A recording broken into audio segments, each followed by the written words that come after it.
The art of meditation is a way of getting into touch with reality. And the reason for it is that most civilized people are out of touch with reality because they confuse the world as it is with the world as they think about it and talk about it and describe it. For on the one hand, there is the real world, and on the other, a whole system of symbols about that world which we have in our minds. These are very, very useful symbols. All civilization depends on them. But like all good things, they have their disadvantages, and the principal disadvantage of symbols is that we confuse them with reality, just as we confuse money with actual wealth, and our names about ourselves, our ideas of ourselves, our images of ourselves with ourselves. Now, of course, reality, from a philosopher's point of view, is a dangerous word. A philosopher will ask me, what do I mean by reality? Am I talking about the physical world of nature? Or am I talking about a spiritual world? Or what? And to that I have a very simple answer. When we talk about the material world, that is actually a philosophical concept. So in the same way, if I say that reality is spiritual, that's also a philosophical concept. And reality itself is not a concept. Reality is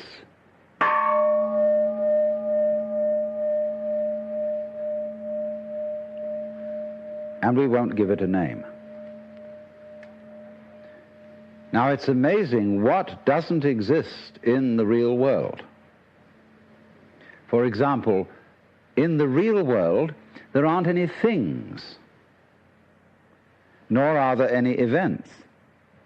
That doesn't mean to say that the real world is a perfectly featureless blank. It means that it is a marvelous system of wiggles in which we descry things and events in the same way as we would project images on a Rorschach blot or pick out particular groups of stars in the sky and call them constellations, as if they were separate groups of stars. Well, they're groups of stars in the mind's eye, in our system of concepts. They are not out there as constellations already grouped in the sky. So in the same way, the difference between myself and all the rest of the universe is nothing more than an idea. It is not a real difference. And meditation is the way in which we come to feel our basic inseparability from the whole universe. And what that requires is that we shut up. That is to say, that we become interiorly silent and cease from the interminable chatter that goes on inside our skulls. Because, you see, most of us think compulsively all the time. That is to say, we talk to ourselves. And I remember when I was a boy, we had a common saying, talking to yourself is the first sign of madness. Now, obviously, if I talk all the time, I don't hear what anyone else has to say. And so in exactly the same way, if I think all the time, that is to say, if I talk to myself all the time, I don't have anything to think about except thoughts. And therefore I'm living entirely in the world of symbols, and I'm never in relationship with reality. All right, now that's the first basic reason for meditation. But there is another sense, and this is going to be a little bit more difficult to understand, why we could say that meditation doesn't have a reason, or doesn't have a purpose. And in this respect, it's unlike almost all other things that we do, except perhaps making music and dancing. Because when we make music, we don't do it in order to reach a certain point, such as the end of the composition. If that were the purpose of music, to get to the end of the piece, then obviously the fastest players would be the best. And so likewise, when we are dancing, we are not aiming to arrive at a particular place on the floor, as we would be if we were taking a journey. When we dance, the journey itself is the point. When we play music, the playing itself is the point. And exactly the same thing is true in meditation. Meditation is the discovery that the point of life is always arrived at in the immediate moment. And therefore, if you meditate for an ulterior motive, that is to say, to improve your mind, to improve your character, to be more efficient in life, you've got your eye on the future and you are not meditating. Because the future is a concept. It doesn't exist. As the proverb says, tomorrow never comes. There is no such thing as tomorrow. There never will be, because time is always now. And that's one of the things we discover when we stop talking to ourselves and stop thinking. We find there is only a present, only an eternal now. So it's funny then, isn't it, that one meditates for no reason at all, except we could say for the enjoyment of it. And here I would interpose the essential principle that meditation is supposed to be fun. It's not something you do as a grim duty. The trouble with religion as we know it is that it is so mixed up with grim duties. We do it because it's good for you. It's a kind of self-punishment. Well, meditation, when correctly done, has nothing to do with all that. It's a kind of digging the present. It's a kind of grooving with the eternal now. And brings us into a state of peace where we can understand that the point of life, the place where it's at, is simply here and now. Well, now, in the art of meditation, there are various props, supports. One thing that we are going to use as a means of stilling chatter in the mind is pure sound. And for that reason, it's useful to have a gong. This is a Japanese Buddhist gong made of bronze and shaped like a bowl. If you don't have one of these, you can get the rounded end of an oxygen tank. Have a machinist saw it off roughly into the shape of a bowl and use that. Or you can use your own voice, chanting. Another prop in meditation is the use of incense. And that is because the sense of smell is our repressed sense. And because it's our repressed sense, it has a very powerful influence on us. And therefore we associate certain smells with certain states of mind. And so the smell of incense is associated with peace and contemplation, and so it's advantageous to burn incense in meditation. The other prop is a string of beads. And these beads are used in meditation for an unconscious method of timing yourself. Instead of looking at a watch, you move a bead each time you breathe in and out, so that at a certain rate, you see, there are always 108 beads on a rosary. And when you get to slow breathing, halfway around the rosary is about 40 minutes. And that is the usual length of time for which one sits in meditation, because otherwise you get uncomfortable and you get stiff legs and problems of that kind. Now then, the other thing, first of all, that we have to go into is how does one sit in meditation? You can sit any way you want. You can sit in a chair, or you can sit like I'm sitting, which is the Japanese way of sitting, or you can sit in the lotus posture, which is more difficult, which is cross-legged, with the feet on the thighs, soles upwards. And the younger you start that in life, the easier you'll find it to do. Or you can just sit cross-legged on a raised cushion above the floor. Now, the point of this is that if you keep your back erect, I don't mean stiff like this, nor slumped like this, but just easily erect, you are centered and easily balanced, and you have a feeling of being thoroughly rooted to the ground. And that sort of physical stability is very important for the avoidance of distraction and generally feeling settled. Here and now, j'y suis, j'y reste, as the French say. I'm here and I'm going to stay. Well, now, the easiest way to get into the meditative state is to begin by listening. If you simply close your eyes and allow yourself to hear all the sounds that are going on around you, just listen to the general hum and buzz of the world as if you were listening to music. Don't try to identify the sounds you're hearing. Don't put names on them. Simply allow them to play with your eardrums. And let them go.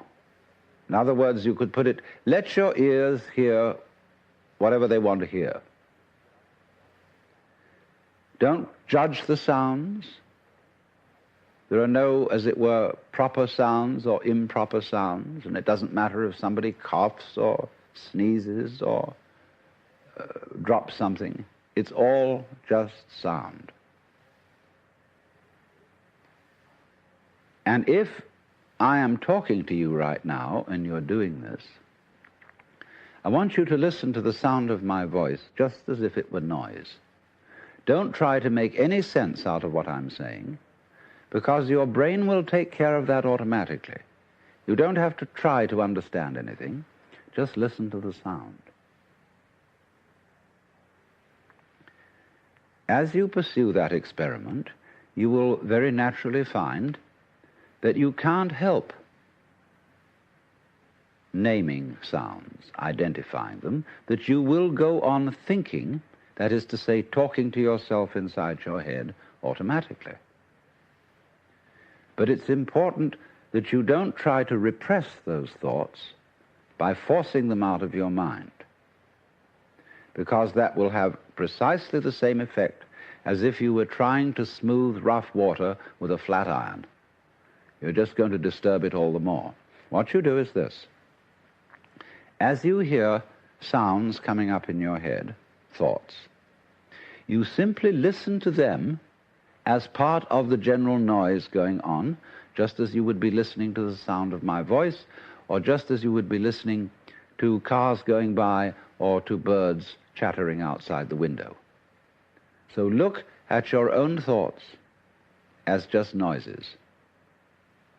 And soon you will find that the so-called outside world and the so-called inside world come together. They are a happening. Your thoughts are a happening, just like the sounds going on outside. And everything is simply a happening, and all you're doing is watching it. Now, in this process, another thing that is happening that is very important is that you're breathing.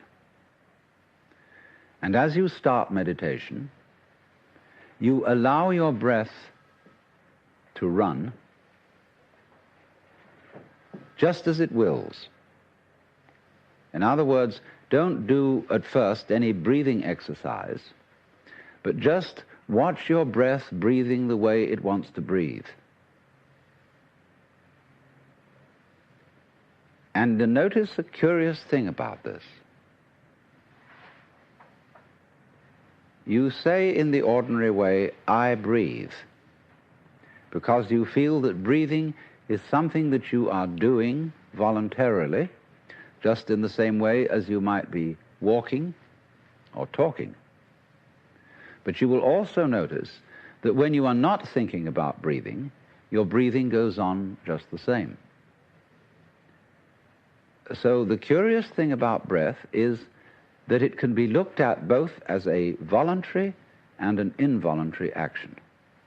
You can feel on the one hand, I am doing it, and on the other hand, it is happening to me.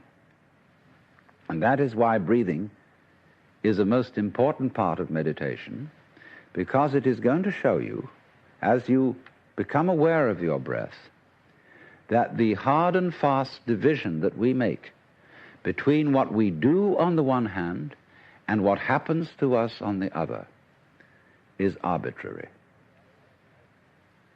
So that as you watch your breathing, you will become aware that both the voluntary and the involuntary aspects of your experience are all one happening.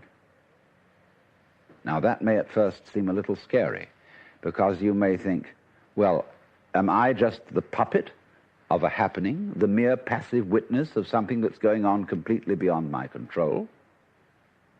Or on the other hand, am I really doing everything that's going along? Well, if I were, I should be God. And that would be very embarrassing, because I would be in charge of everything. That would be a terribly responsible position. The truth of the matter, as you will see it, is that both things are true.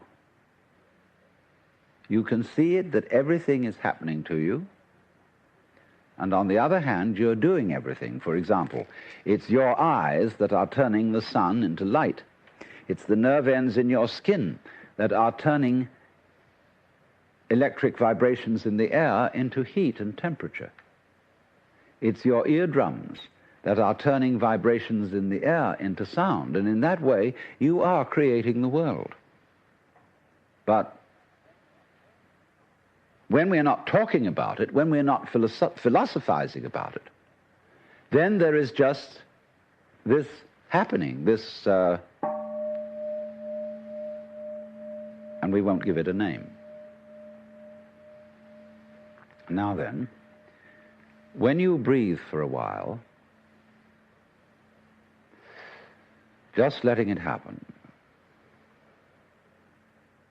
and not forcing it in any way, you will discover a curious thing, that without making any effort, you can breathe more and more deeply.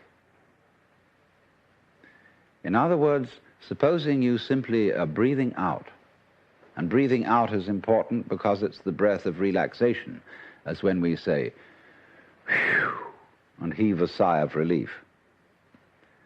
So when you are breathing out, you get the sensation that your breath is falling out. Dropping, dropping, dropping out with the same sort of feeling you have as if you were settling down into an extremely comfortable bed. And you just get as heavy as possible and let yourself go. And you let your breath go out in just that way. And when it's thoroughly, comfortably out and it feels like coming back again, you don't pull it back in, you let it fall back in, letting your lungs expand, expand, expand, until they feel very comfortably full, and you wait a moment and let it stay there, and then, once again, you let it fall out. And so, in this way, you will discover that your breath gets quite naturally easier and easier, and slower, and more powerful. So that with these various aids, listening to sound, listening to your own interior feelings and thoughts, just as if they were something going on, not something you're doing, but just happenings, and watching your breath as a happening that is neither voluntary nor involuntary. You are simply aware of these basic sensations. Then you begin to be in the state of meditation. But don't hurry anything. Don't worry about the future. Don't worry about what progress you're making. Just be entirely content to be aware of what is. Don't be terribly selective, particular, say, I should think of this and not of that. Just watch whatever is happening. Now then, to make this somewhat easier,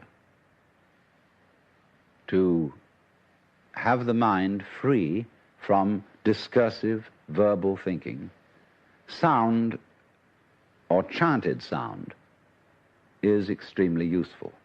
If you, for example, simply listen to the gong,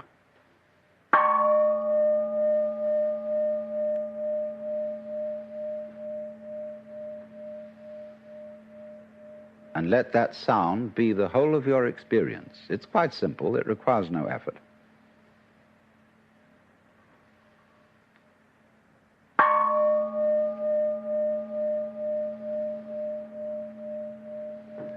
And then along with that, especially if you don't have a gong, we can use what are called in the Sanskrit language mantra.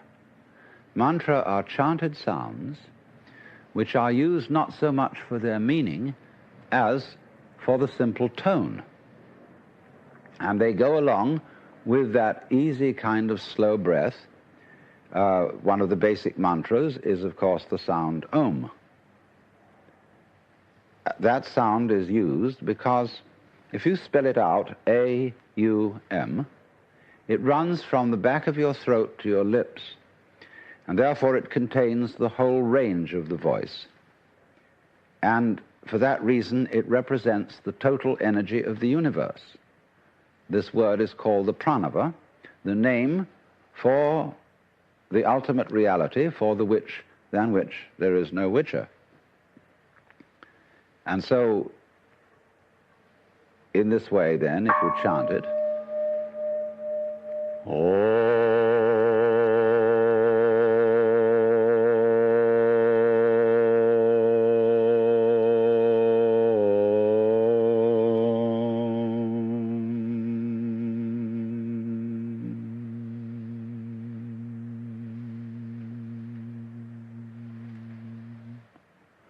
and it's varied like this.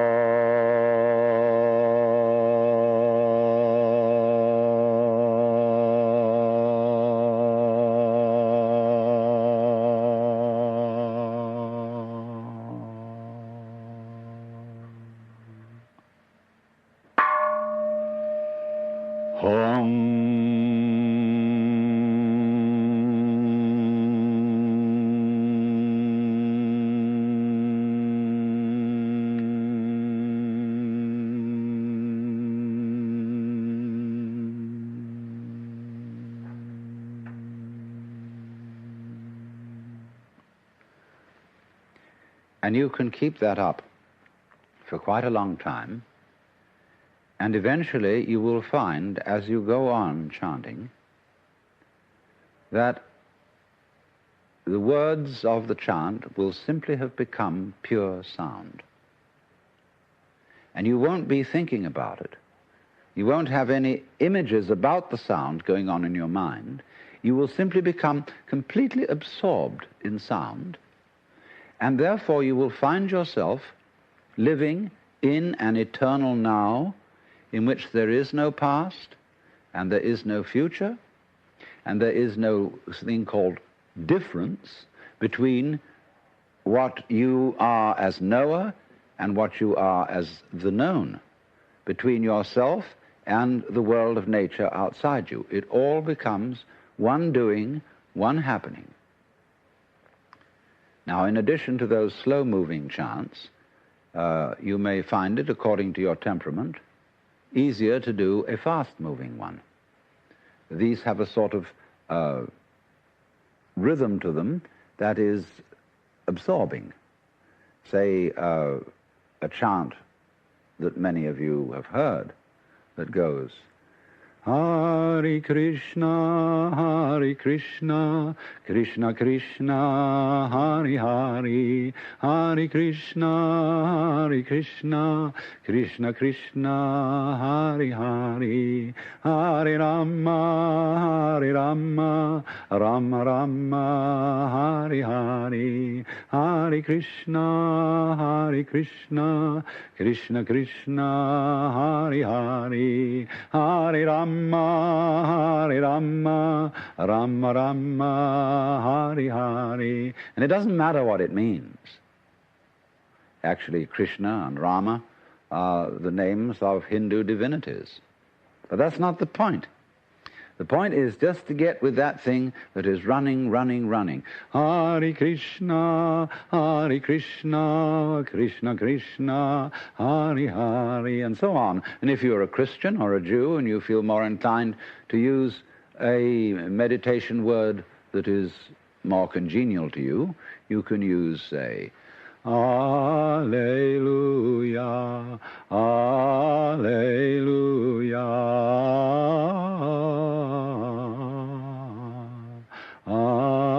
Alleluia, Alleluia,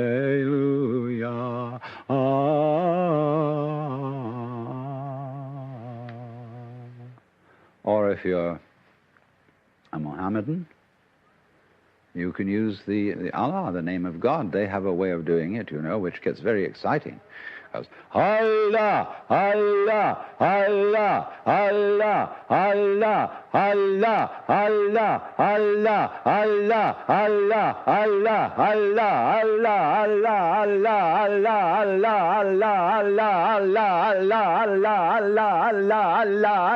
Allah, Allah, and it gets faster and faster. You can keep that up for 40 minutes.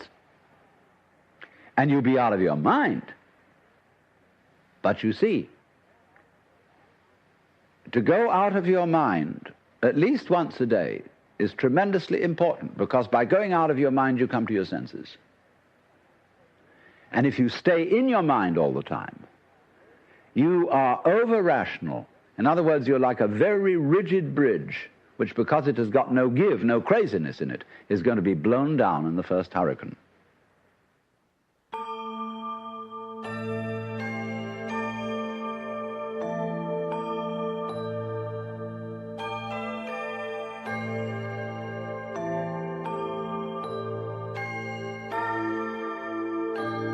See, when we try to control the mind,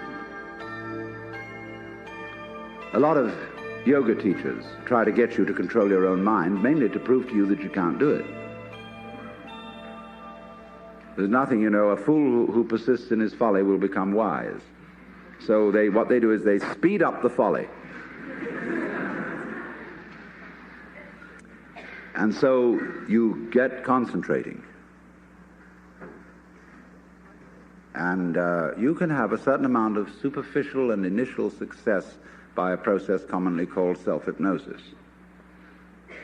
And you can think you're making progress. And a good teacher will let you go along that way for a while until he really throws you with one. Why are you concentrating? See, Buddhism works this way. Buddha said, if you suffer because you desire, and your desires are either unattainable or always being disappointed or something. So cut out desire. So those disciples went away and they stamped on desire, jumped on desire, cut the throat of desire, and threw out desire. But then they came back and Buddha said, but you are still desiring not to desire. They wondered how to get rid of that. But you see, it works like this. All spiritual discipline works this way. I'll show you. It's done in the form of a child's game. You know, there's the church and there's the steeple. Open the door and there are the people. And here's the parson going upstairs, And there he is saying his prayers. Catch him, catch him, catch him, catch him, catch him. You never can. Because the would-be catchee is the catcher.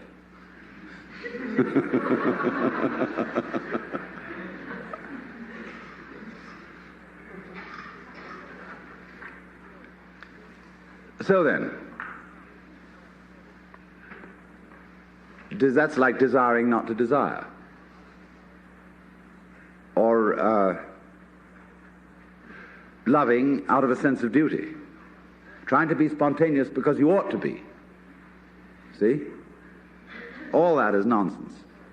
Lifting yourself up by your own bootstraps.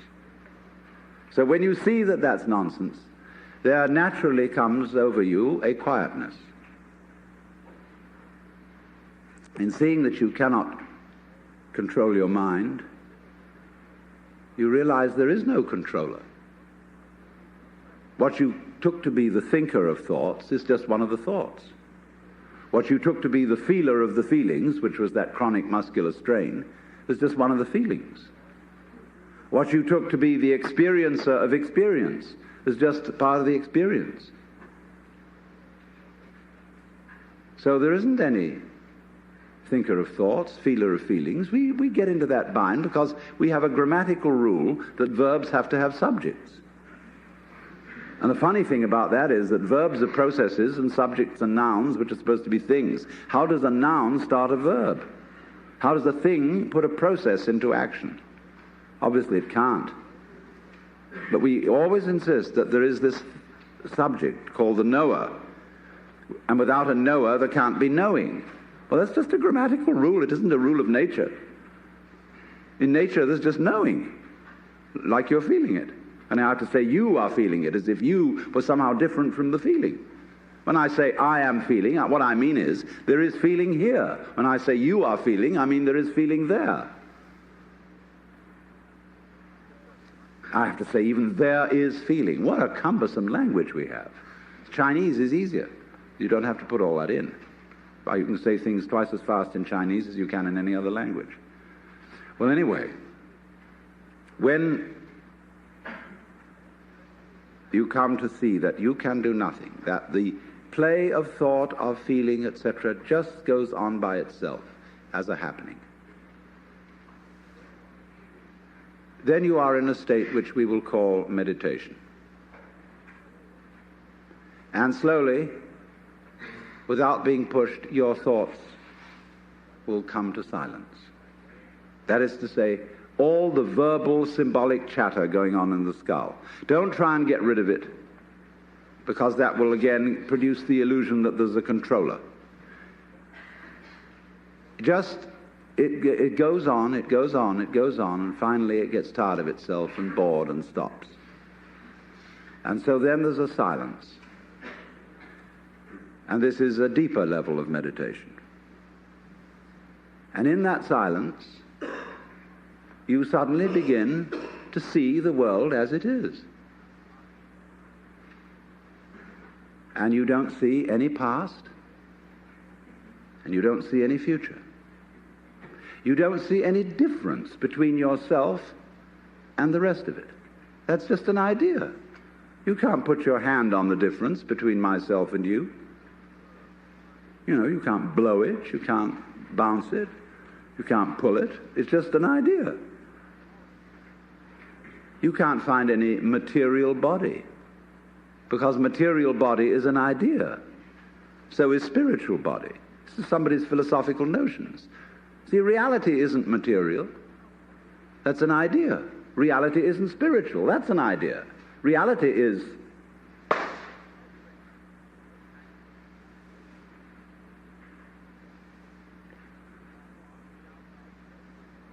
so we find, if I've got to put it back into words, that we live in an eternal now.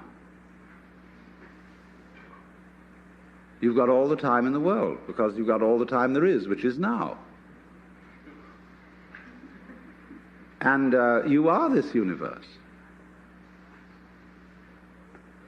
And you feel this strange feeling when ideas don't define the differences. You feel that other people's doings are your doings. And that makes it very difficult to blame other people.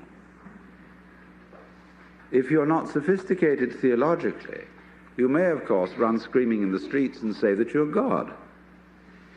In a way, that's what happened to Jesus, because he wasn't sophisticated theologically. He only had Old Testament biblical theology behind him. If he'd had Hindu theology, he could have put it more subtly. But it was only that rather primitive theology of the Old Testament. And that was the conception of God as a monarchical boss. Thanks. And you can't go around and say, I'm the boss's son.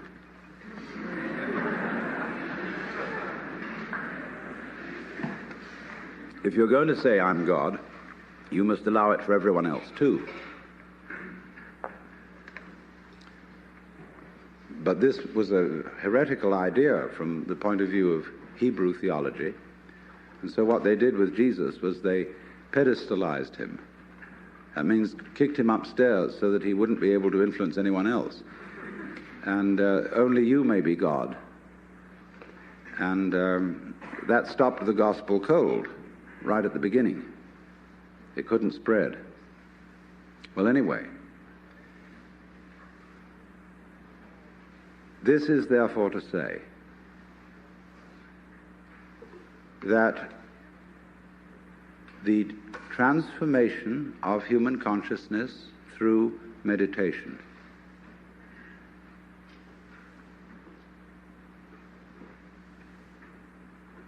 is frustrated so long as we think of it in terms of something that I myself can bring about by some kind of wangle, by some sort of gimmick.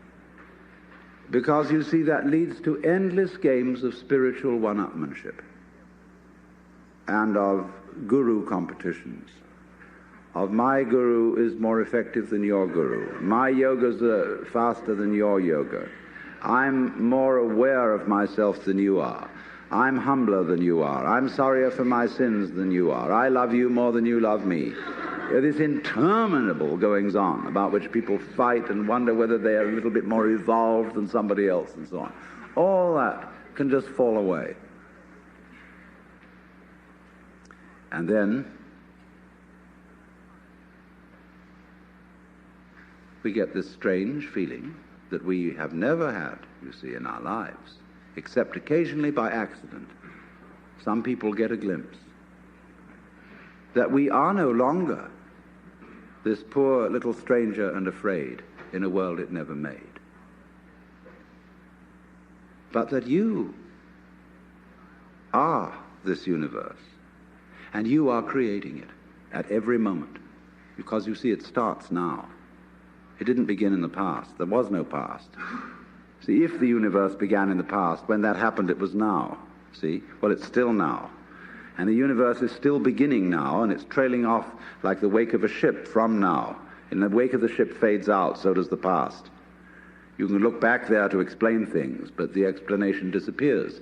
You'll never find it there. Things are not explained by the past. They're explained by what happens now. That creates the past, and it begins here. That's the birth of responsibility. Because otherwise, you can always look over your shoulder and say, well, I'm the way I am because my mother dropped me. And she dropped me because she was neurotic because her mother dropped her. And away we go back to Adam and Eve or to a disappearing monkey or something. We never get at it. But in this way, you're faced with it. You're doing all this.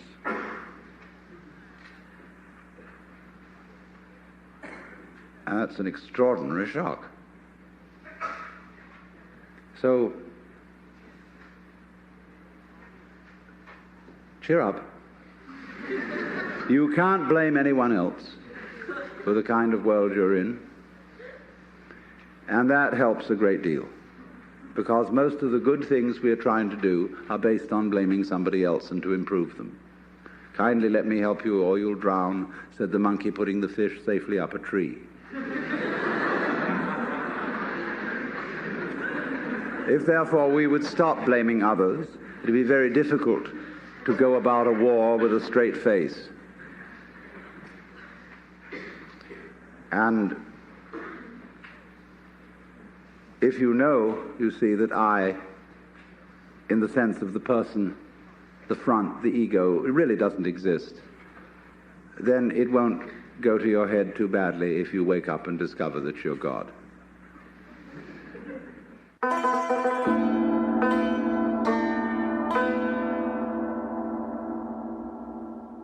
I'm not really a musician, but it just so happens that I have in front of me a fabulous instrument which the Japanese call koto.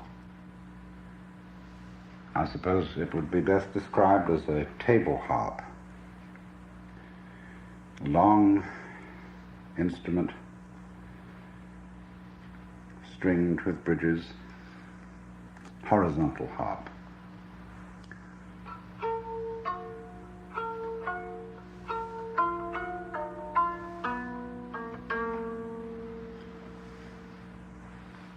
It was customary among Chinese poets in the old days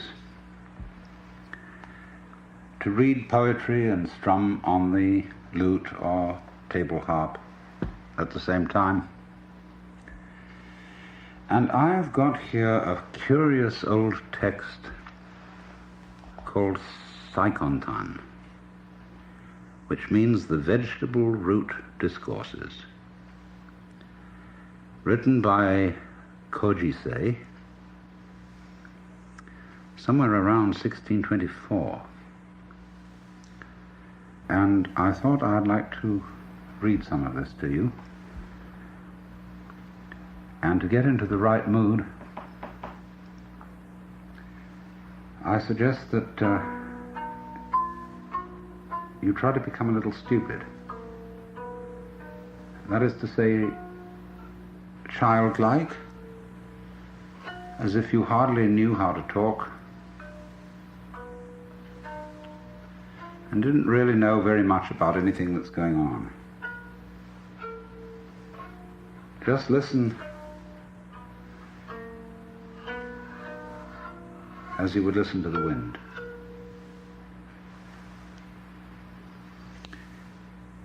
If the mind is clear, a dark room has its blue sky. If the mind is somber, broad daylight gives birth to demons and evil spirits.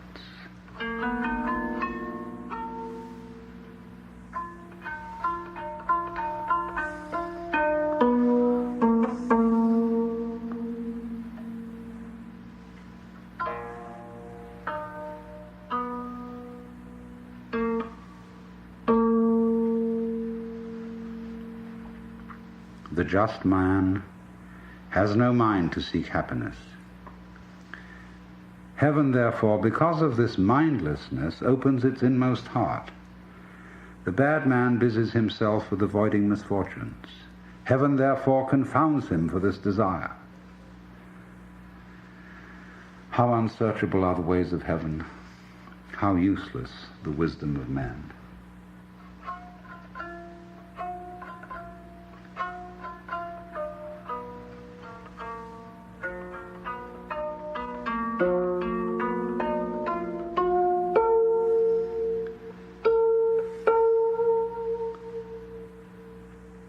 The Tao is common property.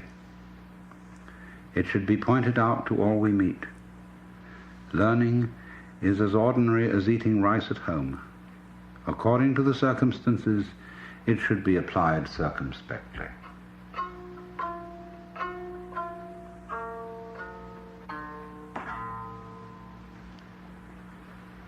The ancients left rice for mice and did not light lamps out of pity for moths. These thoughts of theirs are the operation point of humanity in life.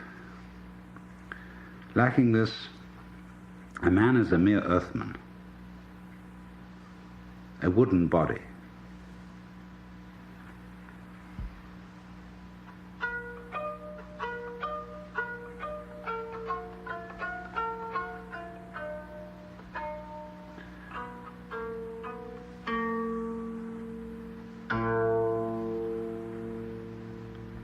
The Zen sect says, when you are hungry, eat.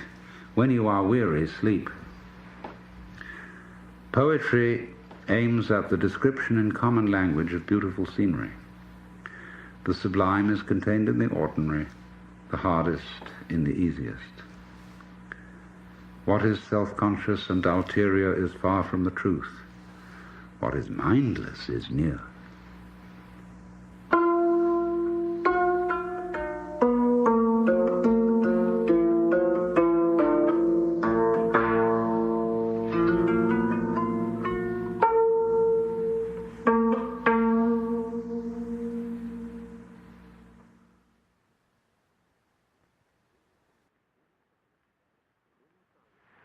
Will you try an experiment with me?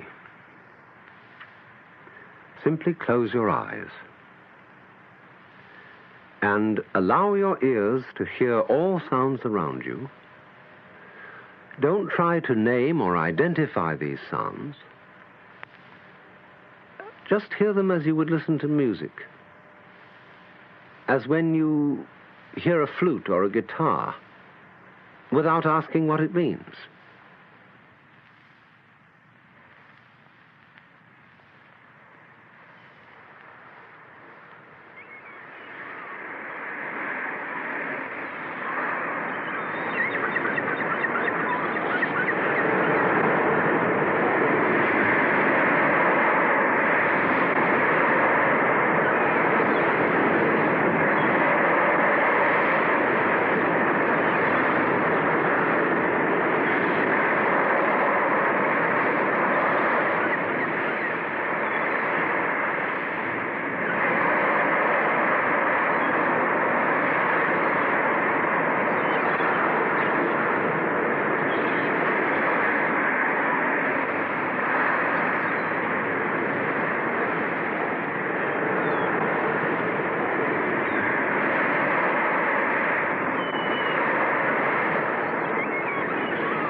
And as and when I talk, just hear the sound of my voice.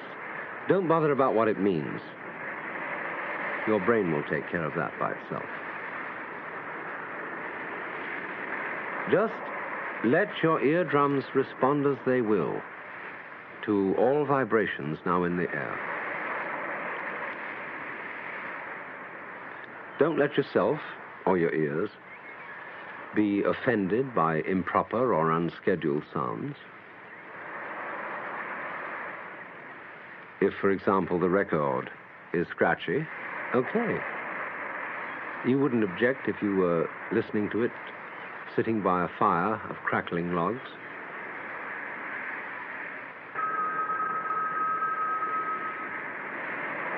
Let 'em ring. It's just a noise.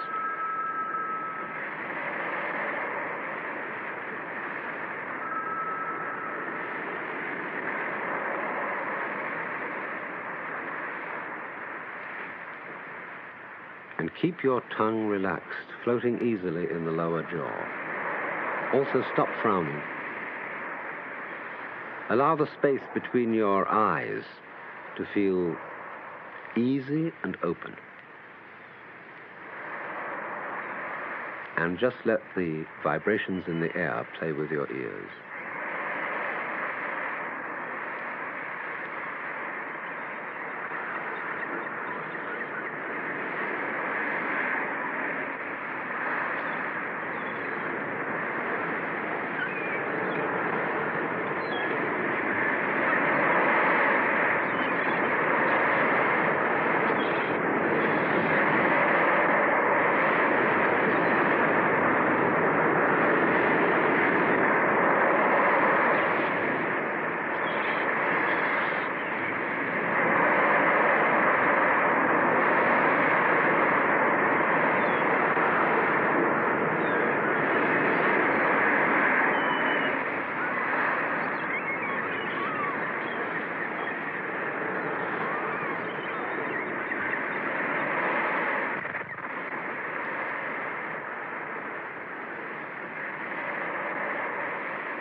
You must understand that in meditation we are concerned only with what is, with reality, nothing else.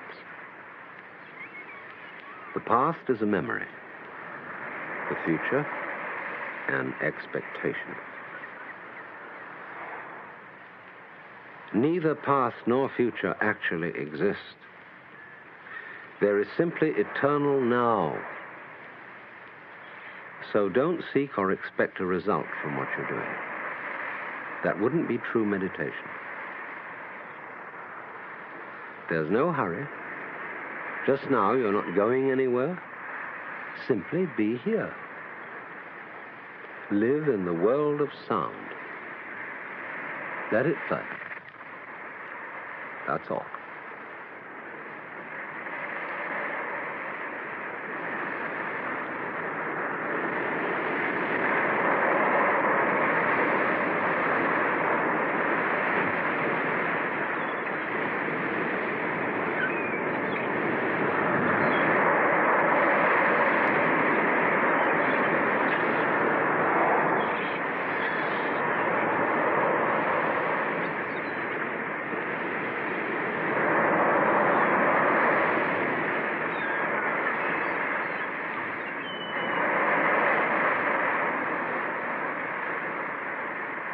In the world of pure sound, can you actually hear anyone who is listening?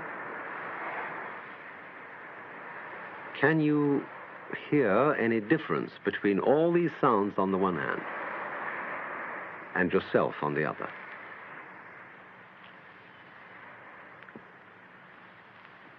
Naturally, we use techniques and gimmicks to help the thinking mind to become silent, and one of them is the gong.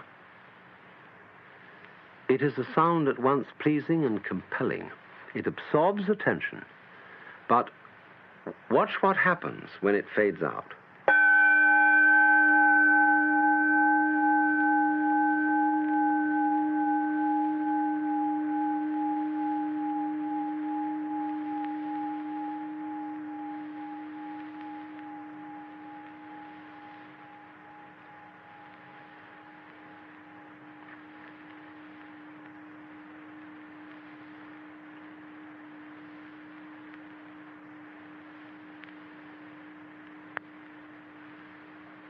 The one sound becomes the many. The single tone is transformed easily and gently into all other noises. And that's how the universe comes into being, out of the one energy underlying all events. So if you don't have a gong, you can use your own voice by chanting what Hindus and Buddhists call a mantram. That is, a syllable or phrase sung for its sound rather than its meaning. Chief of these is the syllable Om, or Aum, called the Pranava, or the sound of God, because it involves the whole range of the voice from the back of the throat to the lips. Take the tone from the gong and hum it with me.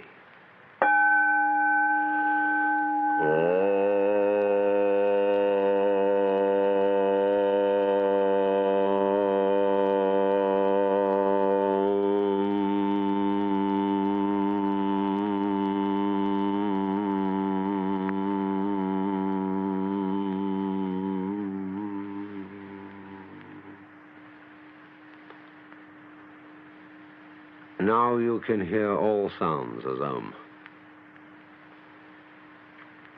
They're all at some point in the total range of sound, from the back of the throat to the lips, making a spectrum of sound as all colors are originally one white light. But don't ask what the sound is or what it means. Just hear it and dig it. Hum with me again.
Let me explain again what we are doing.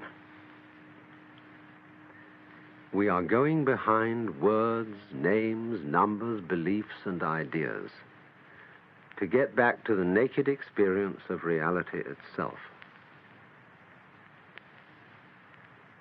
And at this level of awareness, we find no difference between the listener and the sound, the knower and the known, the subject and the object, or between the past, the present, and the future.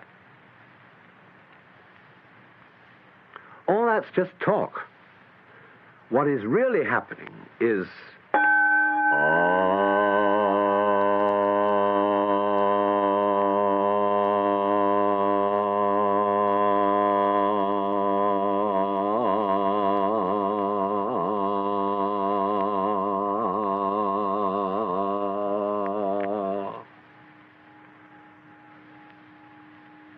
and you may wonder how I can keep the sound going for so long a time. It depends on regulation of the breath, which is basic to the art of meditation, and I'm going to show you how to do this and why.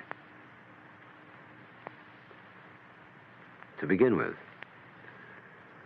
just as you've been letting vibrations in the air play with your ears, let your lungs breathe as they will.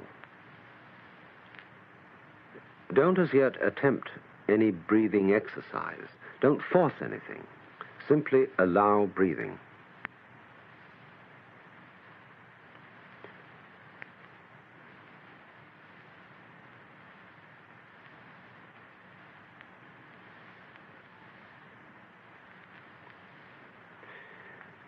Now, is this breathing a voluntary or involuntary action? Or both? Or neither? Just feel it without taking sides, without words. And again, hear my voice as if it were wind in the trees or the sound of waves.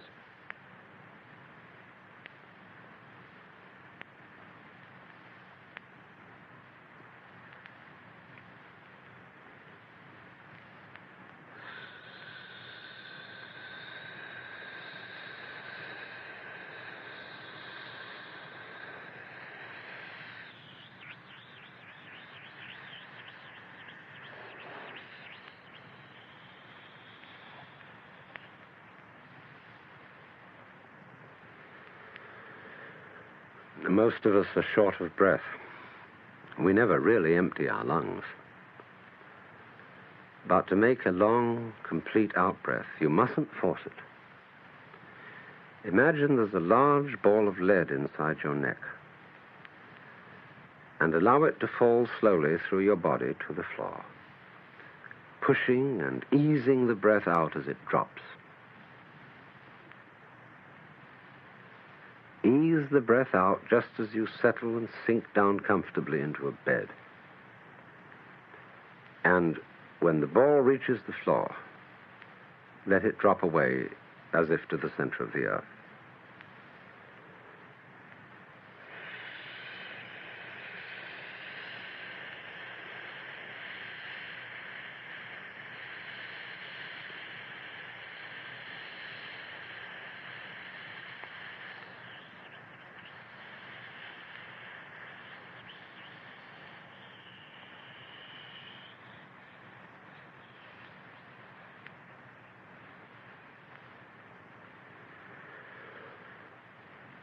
Then let the breath come back in as a reflex without pulling it.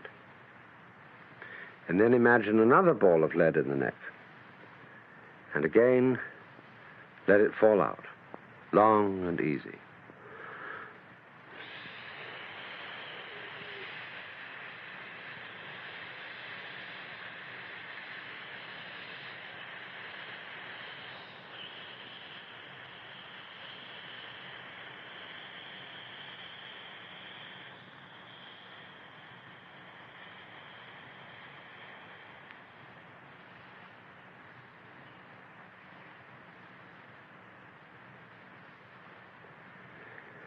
And once again.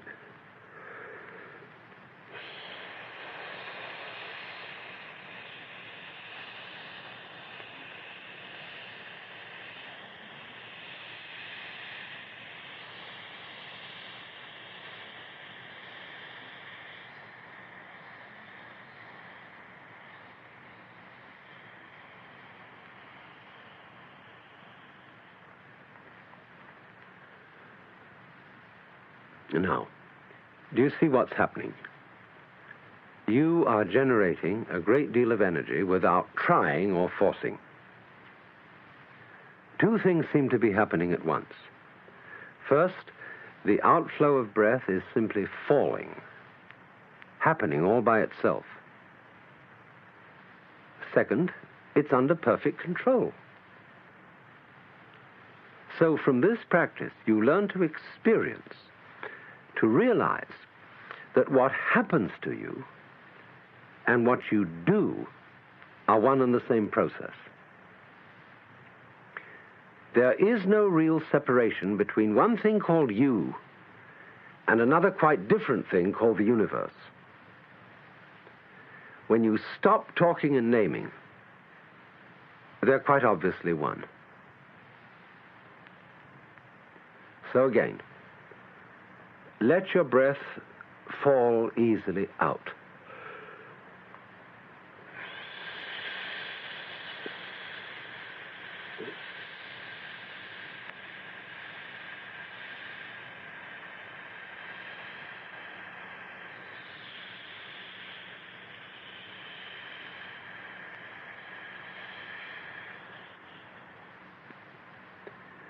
All the way.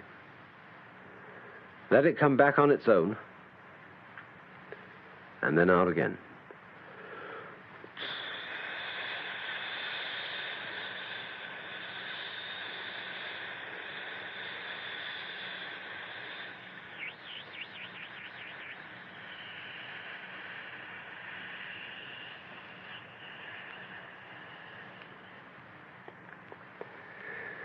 And now let's put the sound ah on the next outflow.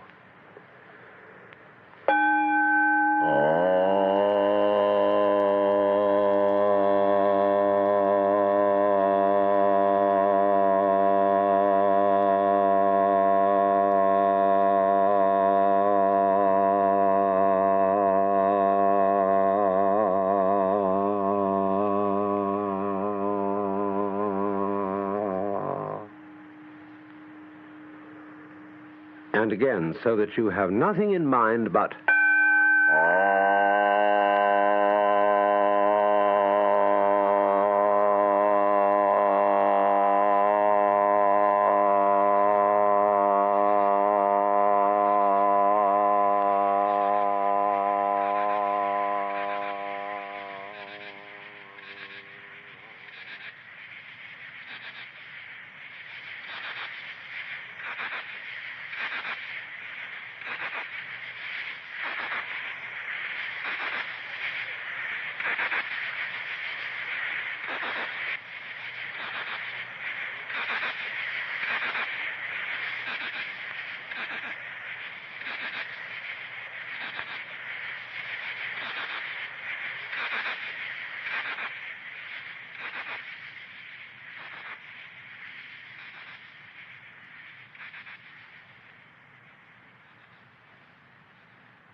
And Hindus use this melodious and now familiar chant.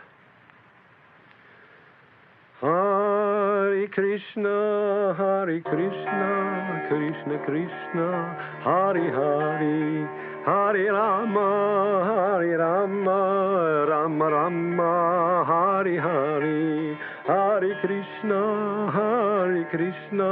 Krishna Krishna, Hare Hare, Hare Rama, Rama Rama, Hare Hare, Hare Krishna,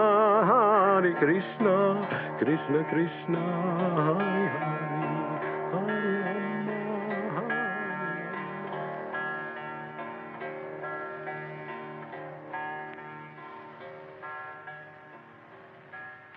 The point is not what it means, but how it feels. What happens to you when there is complete absorption in the chant? A thought, an idea called your ego simply disappeared, didn't it? Then there is a very effective mantram used by an important sect of Islamic mystics known as Sufis. Like all these different mantrams, they will be kept up for quite long periods, say 15 to 20 minutes or more. So what I'm giving you are only samples. You can easily do this one with me. It goes like this. Allah, Allah, Allah, Allah, Allah, Allah, Allah, Allah, Allah, Allah, Allah, Allah, Allah,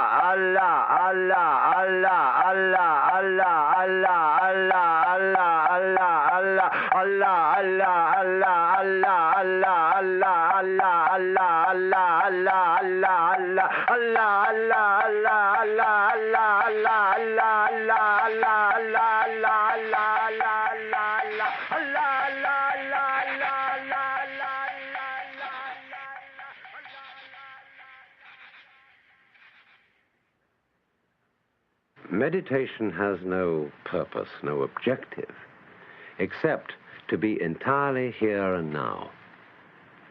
It isn't something you do to improve yourself, to get ahead in the world, or to prepare yourself for life. For the division of time into past, present, and future is a trick of words and numbers.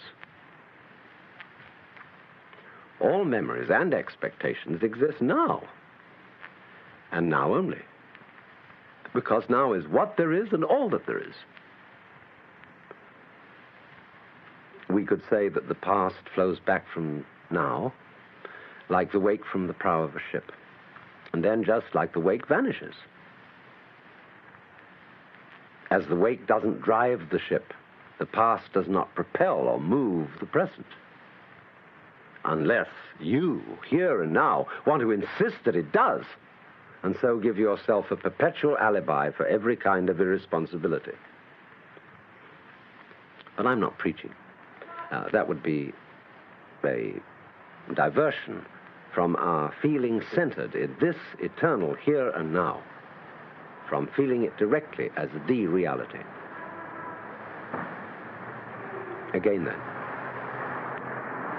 just let all sounds going on play upon your eardrums without trying to name, identify, or locate them.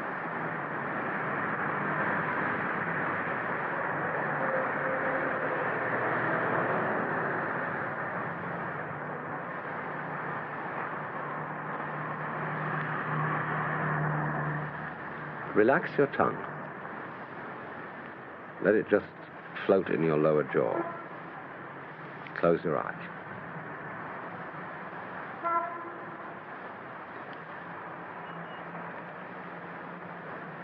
If you're still thinking in words or calculating about this, that, and the other, which you're supposed to be doing, don't try to stop it. Just let your mind do whatever it likes, and hear its chatter as if you were listening to rippling water.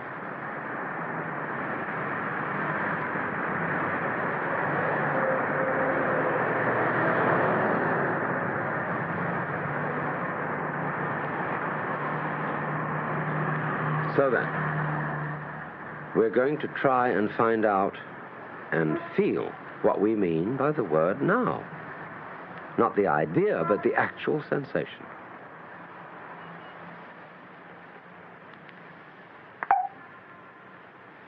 Get it? Like that?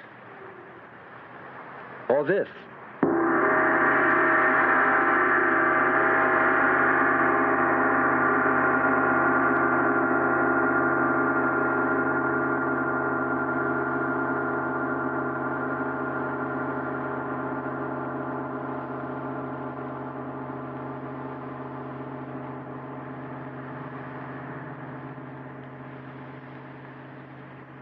Are these two different kinds of now? One a short, sharp pop, and the other a long, continuous boom? Is now a split second, or is it a drawn-out expanse of sensation?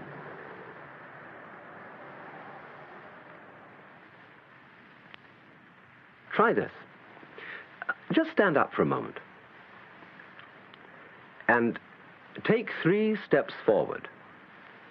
1, 2, 3, and stop. Where at this moment is the first step you took?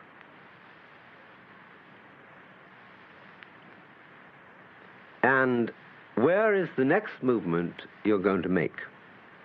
Hold it. Be still.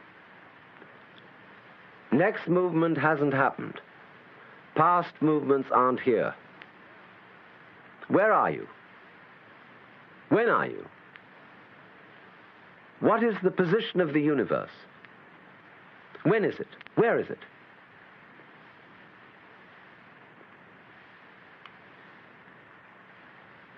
Take another step. Is this a new now, or the same old now where you always were?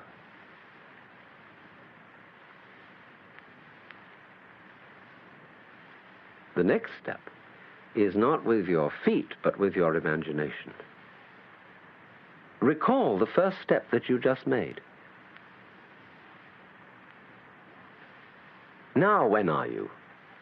Back then or still here? Don't think a word, just feel.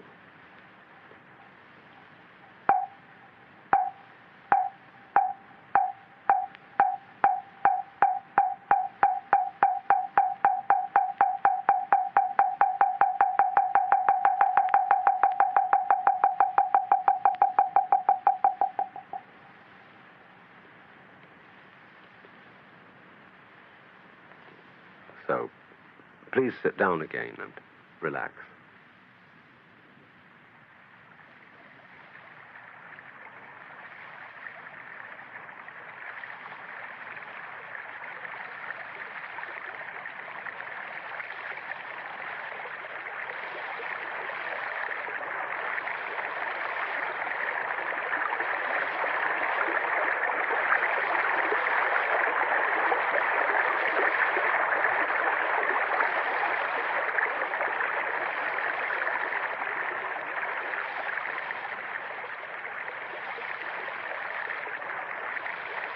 For meditation, it's best to sit on the floor, in lotus posture, or just cross-legged, or kneeling on a cushion and sitting back on your heels.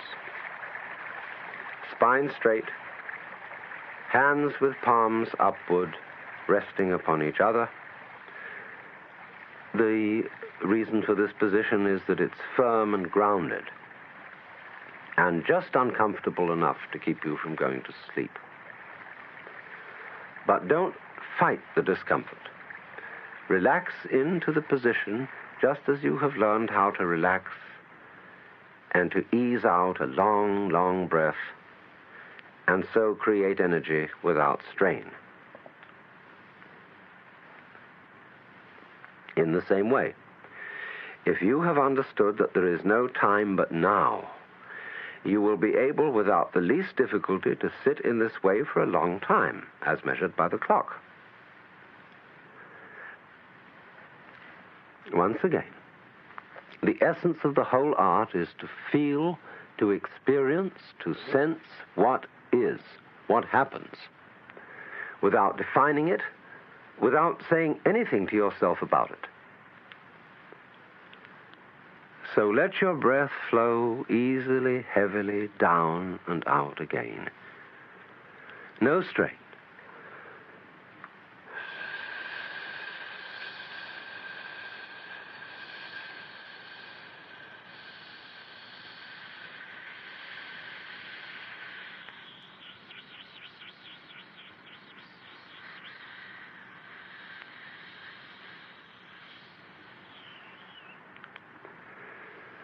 And after it has come back in, once more.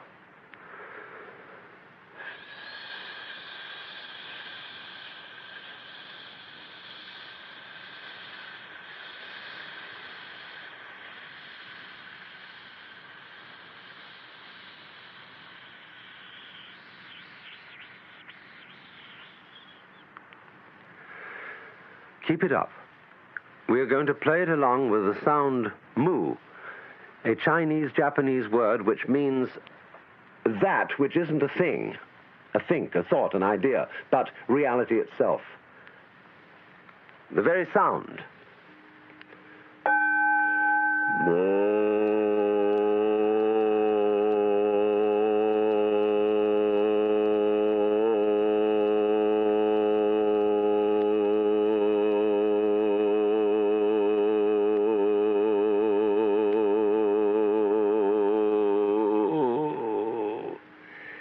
Dig that.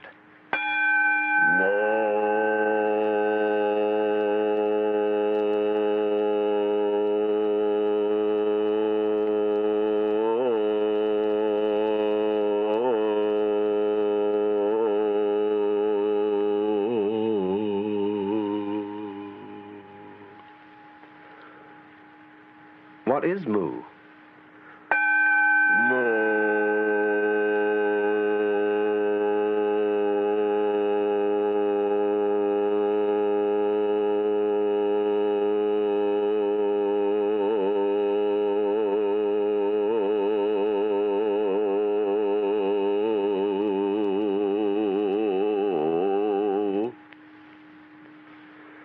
How old is moo?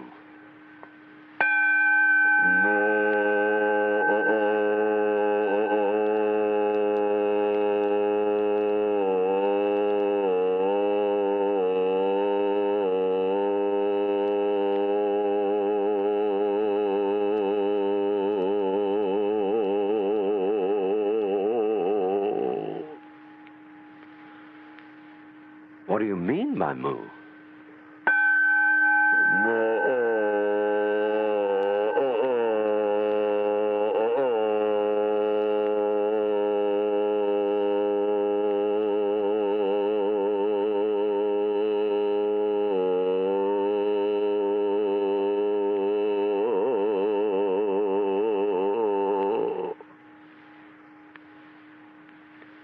Who are you?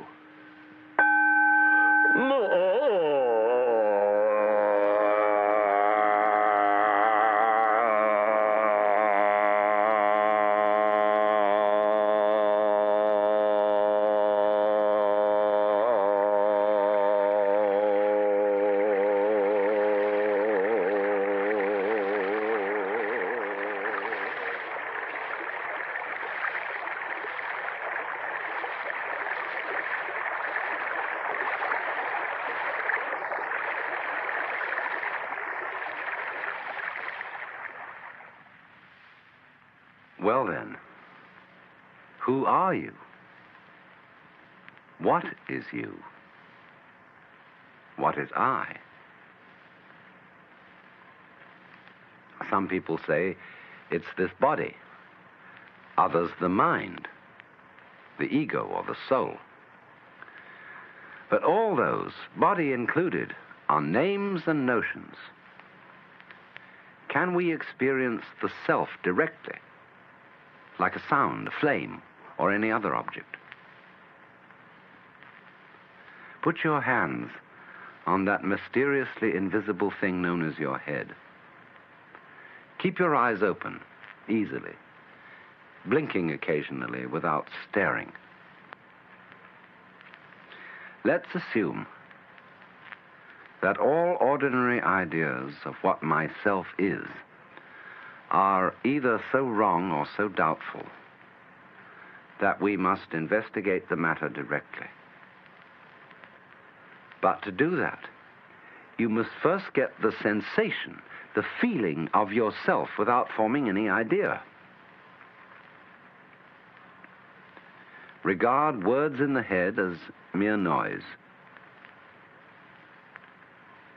Relax your tongue and let it float easily in your lower jaw. Just stop, look, and listen.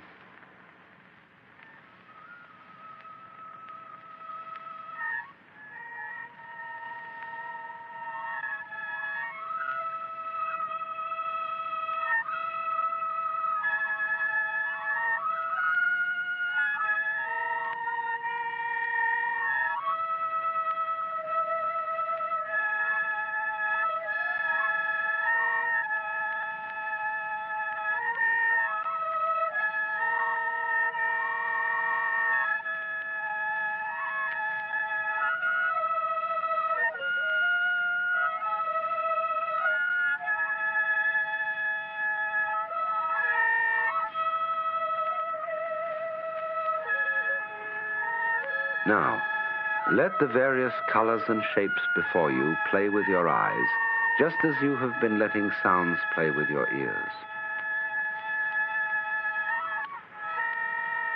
Where are they? Out in front of your face? Or inside your brain? In the optical nervous system? Is your head in the world? Or is the world in your head? Or both?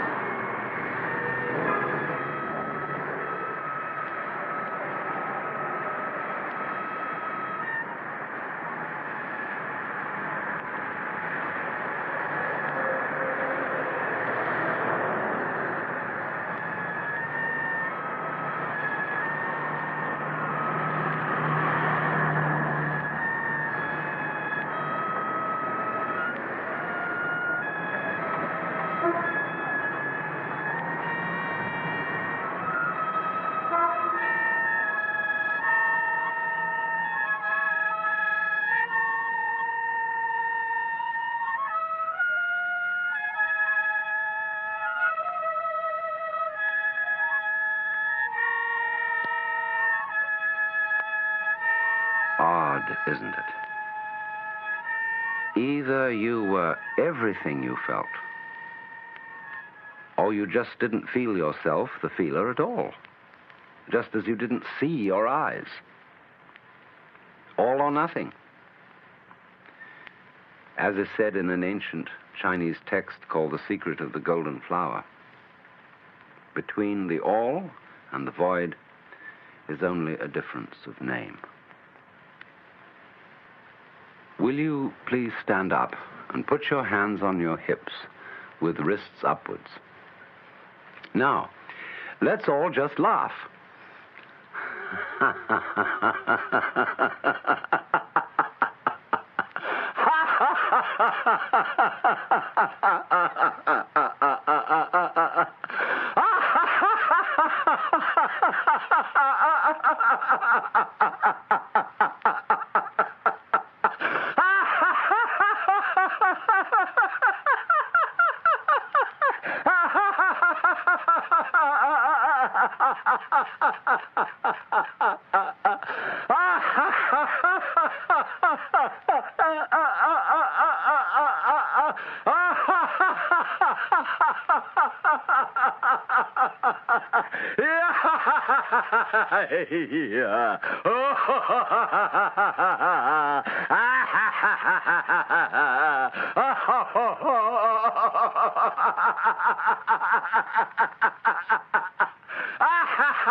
And now sit down again.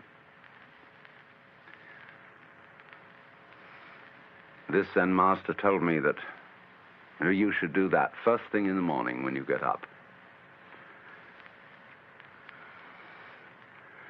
And it's even better than sitting for a long time and getting your legs stiff. Now, how do you feel?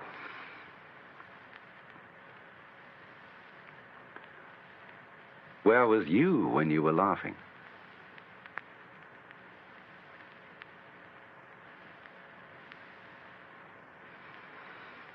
What is you now? Listen.